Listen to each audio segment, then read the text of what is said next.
what if plants could suddenly speak and even move? Imagine watering your cactus when it wiggles and says, "Hey, careful with those spikes." Or walking through a park and the old oak tree leans down to whisper, "Stop carving your name on me." The silent, green world we thought we ruled, now talking back with voices, opinions, and maybe even anger. Would life become more magical or more terrifying? Stay tuned, because what comes next will blow your mind. And don't forget to like, subscribe, and watch till the very end for the twist. To understand this crazy scenario, let's look at what plants can already do. You see, plants aren't as passive as we think. The Venus flytrap can snap shut like a jaw, trapping insects in seconds. The mimosa plant folds its leaves when touched, like it actually flinches. And underground, forests are already alive with communication. Using fungal networks, a kind of wood wide web, trees share nutrients and even warn each other of danger. Now imagine evolution cranking this up a notch. Suddenly, those whispers in the leaves become real voices. The gentle sway of branches becomes deliberate movement. A sunflower no longer just follows the sun. It turns its head toward you and says, "Good morning." At first, humanity would be stunned. Imagine news headlines, "Plants talk back." Scientists would rush to study this miracle. Kids would chat with tulips on their way to school. People might even start treating their gardens like extended families. For the first time in history, we'd realize the Earth has been alive and listening all along. But here's where things get complicated. What happens when plants start demanding things? Trees might refuse to be cut down for timber. Crops might complain about being eaten. The apple in your hand could protest, "Don't bite me."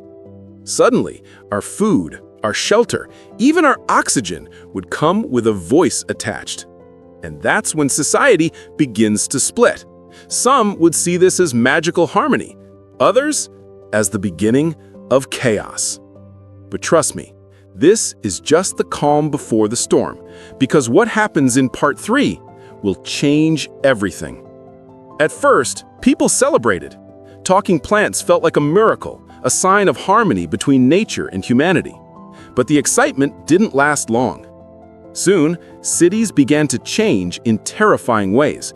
Imagine walking downtown when the ivy crawling up skyscrapers suddenly rips through windows, shouting, "This is our space now." A massive oak tree decides it's tired of staying rooted, so it uproots itself and marches across the highway, causing cars to crash in every direction. Parks that were once peaceful turn into chaotic rallies. Flowers chanting for sunlight, trees demanding freedom, weeds blocking sidewalks in protest. News reports flood in, forests on the move, crops refusing harvest, plants shutting down power stations. Humanity's greatest strength, controlling nature, collapses overnight. Farmers can no longer harvest food because the cornfields scream, "Leave us alone." Grocery stores run empty. Starvation looms. People once laughed at vegans. Now everyone is forced to ask, if plants have voices, can we still eat them? And meanwhile, power plants and oil rigs are attacked by mangroves and algae swarms, choking machinery. Climate change? Plants decide to take matters into their own hands. Forests migrate north to cooler zones, deserts bloom overnight, and vines wrap themselves around factories to shut them down. Human society is thrown into panic. Some try negotiating with plants, holding peace talks in botanical gardens. Others wage war, using bulldozers, flamethrowers, and chemicals to fight back. The planet becomes divided, humans versus nature, and nature is winning. Earth. But here's the shocking part. Plants aren't acting alone. There's something far more intelligent pulling the strings behind this uprising.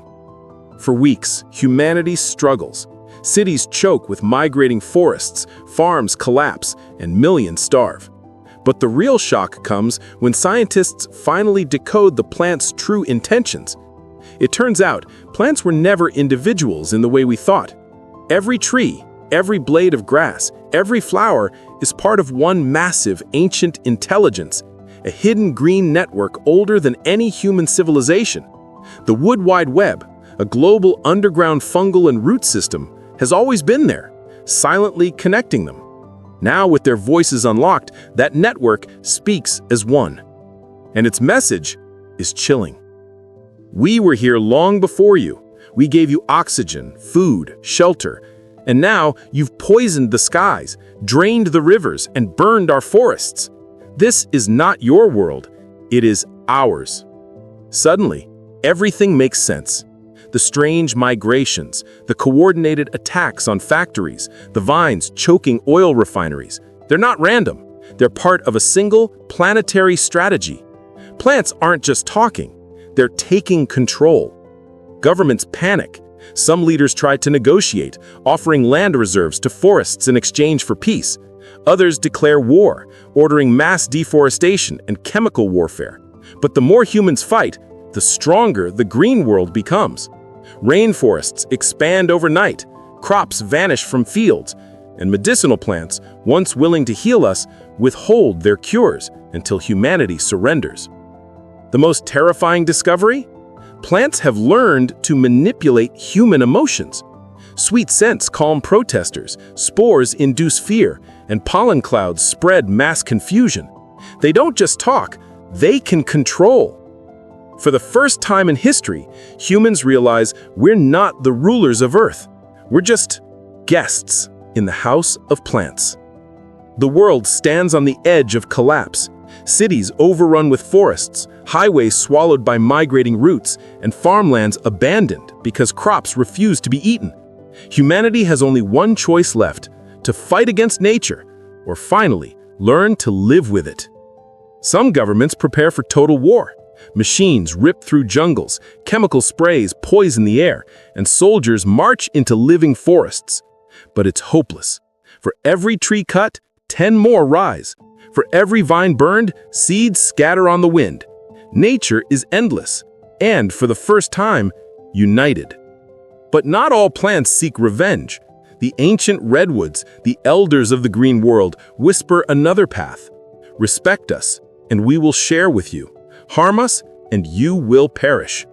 Humanity realizes the truth.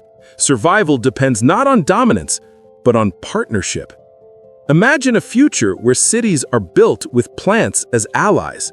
Skyscrapers grown, not constructed. Food offered freely by crops that choose to feed us. Medicine shared by forests that trust us again. A true balance where humans are no longer rulers, but equals. The message is clear. Earth doesn't belong to us alone. It's a shared home, and if we don't protect it, it will rise against us. So maybe the real question isn't, what if plants could speak and move? The real question is, are we ready to listen before it's too late? If this blew your mind, smash that like button, hit subscribe, and make sure you watch till the end of our next video, because the next what if might change the way you see the world forever.